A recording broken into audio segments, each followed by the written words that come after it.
Hi hello வணக்கங்க.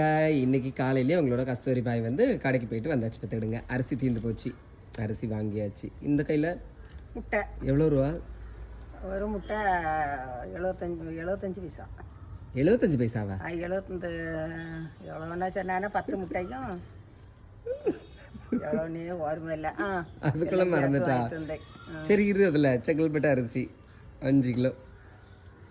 இன்னைக்கு என்ன பிராண்டு வாங்கினீங்க? என்ன பிராண்டோ அரிசி தெரியாமல் தந்துருக்கான், மாறி தந்தான். செங்கல்பட்டு அரிசி.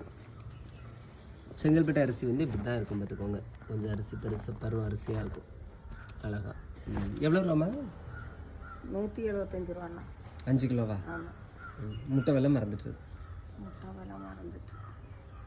சரி ஓகே. அவிட்ட ஒரு இது பியாசு முட்டை 5 ரூபா 50 பைசா. 5 ரூபா 50 பைசா. ஞாபகம் வந்துட்டா? 10 முட்டை 55 ரூபாயா? ஆமாம். சரி, சாப்பிட்டீங்களா? காப்பியெல்லாம் குடிச்சாச்சா? இல்லைன்னா மத்தியானம் சாப்பிட வாங்க. நான் இனி மீன் கடைக்கு போகணும், மீன் வாங்கிட்டு வந்து உங்களுக்கு சொல்லேன். சரியா? தேங்க்யூ.